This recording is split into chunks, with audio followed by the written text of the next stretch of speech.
ৰাজ্যিক সভাপতি ভৱেশ কলিতাৰ পৰা আৰু কি আশা কৰিব সমষ্টিৰ ৰাইজে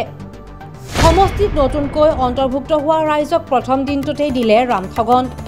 ঘণ্টাৰ পিছত ঘণ্টা ধৰি ৰাইজে অপেক্ষা কৰিলে ভৱেশ কলিতাক তিনিবাৰকৈ সময় দিলে পিছে নাহিল অসন্তুষ্ট মনেৰে ঘৰলৈ উভতিল ৰাইজ হয় বিজেপিৰ ৰাজ্যিক সভাপতি ভৱেশ কলিতাই ৰাইজক দিলে ৰামঠগন এক প্ৰকাৰ তেওঁৰ সমষ্টিত অন্তৰ্ভুক্ত হোৱা এটা পঞ্চায়তৰ বাসিন্দাক পিন্ধালে টুপি ভৱেশ কলিতাৰ আগমনক লৈ কয়া বৰপুল্লা গাঁও পঞ্চায়তত বন্দাপৰ দিছিল শতাধিক ৰাইজ দিনৰ 12 বজাৰ পৰা ভৱেশ কলিতাক অপেক্ষা কৰিছিল নতুনকৈ অন্তৰ্ভুক্ত হোৱা শতাধিক ৰাইজে বেলি মাৰ যোৱালৈকে বন্দাপৰ দিয়াৰ পিছতো উপস্থিত নহল ভৱেশ কলিতা পঞ্চায়তৰ আধাৰশিলা স্থাপন কৰাৰ কথা আছিল ভৱেশ কলিতাই ৰঙা ফিতা কাটি উদ্বোধন কৰাৰ বাবে যোজা সম্পূৰ্ণ কৰিছিল পঞ্চায়ত প্ৰতিনিধিয়ে অৱশেষত সকলোৰে মুখত পৰিল চেঁচাপানী ইয়াতে আমাৰ বৰপুল্লা গাঁও পঞ্চায়তত সভাপতি হোৱাৰ কথা আছিল কোন সভাপতি এজিপিৰ না বিজেপিৰ সভাপতি ভৱেশ কলিতা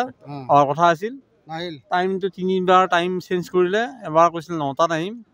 এবাৰ কৈছিল 2টাত আহিম নেকি তাৰপিছত ক'লে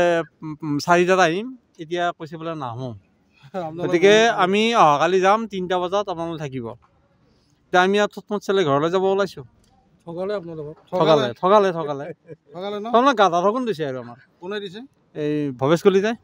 কিয় ঠগালে আপোনালোক আমি ৰখি থাকিলে নাজানো তেখেতসকলে ডাঙৰ মানুহ আমি হাতীকতো হাতেৰে ঠেলিব নোৱাৰো তেখেতসকলে যিটো কয় সেই মানিব লাগিব ঠাণ্ডাত কপি ৰখি আছো ইয়াতে জিও নাই ইয়াতে ক'তো এনেকে মৰি আছো ভাল জ্বালা এটা পাইছে ভাল জ্বালা দিছে আৰু প্ৰথম আৰম্ভণিতে কোনে দিছে এটা আৰম্ভণি জ্বালা ভৱেশ কলিতা তেওঁ সভাপতি হয় বিজেপিৰ আপোনালোক মানে হাজো সমষ্টিৰ পৰা নতুনকৈ আমি ৰঙিয়াত পৰিছো আকৌ এইফালে মঙলদৈ নহয় আগত কৰিছিল আগত আমি হাজো সমষ্টি আছিলো এতিয়া আমি ৰঙিয়া সমষ্টি হৈছো প্ৰথমে ঠগাই দিলে আৰু তেখেতৰ যিমুঠ কাৰ্যসূচী আছিলে তাত লেট হ'ল বেলেগত কৰিলে আমাৰ ইয়াতে পিছপৰা জেগা বুলি পেলাই নাহিলে আৰু কি কৰিম আৰু ৰামঠগন দিছে আমাক বেয়া লাগছে প্ৰথম আৰম্ভণিতে এনেকৈ ঠগ খালে পিছলৈ আৰু কি কৰে ঠগ খোৱা ৰাখা আছে মানে 99% ৰাখা আছে ঠগ খোৱাৰ এইটো কোন পঞ্চায়ত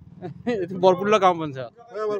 বিধায়িনী দলৰ বৈঠকৰ দোহাই দি ওচৰৰ পঞ্চায়তৰ পৰা উভতি গ'ল সভাপতিগৰাকী ভৱেশ কলিতাৰ এই কাৰ্যত তীব্ৰ প্ৰতিক্ৰিয়া অঞ্চলটোৰ ৰাইজৰ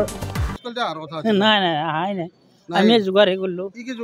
চব যোগাৰ কৰিলোঁ চাহ পানী আমি মোটামুটি 1টা বজাৰ পৰা ৰাখিছোঁ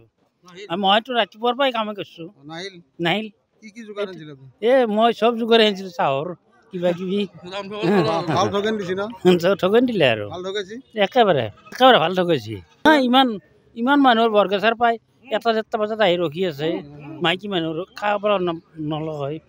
কিন্তু এতিয়া কি কৰিব ৰৈ গুচি গ'ল না একেবাৰে ঠাণ্ডা আছে এই বৰ সমস্যা হাজোৰ পৰা প্ৰাঞ্জল কলিতাৰ ৰিপৰ্ট DA 365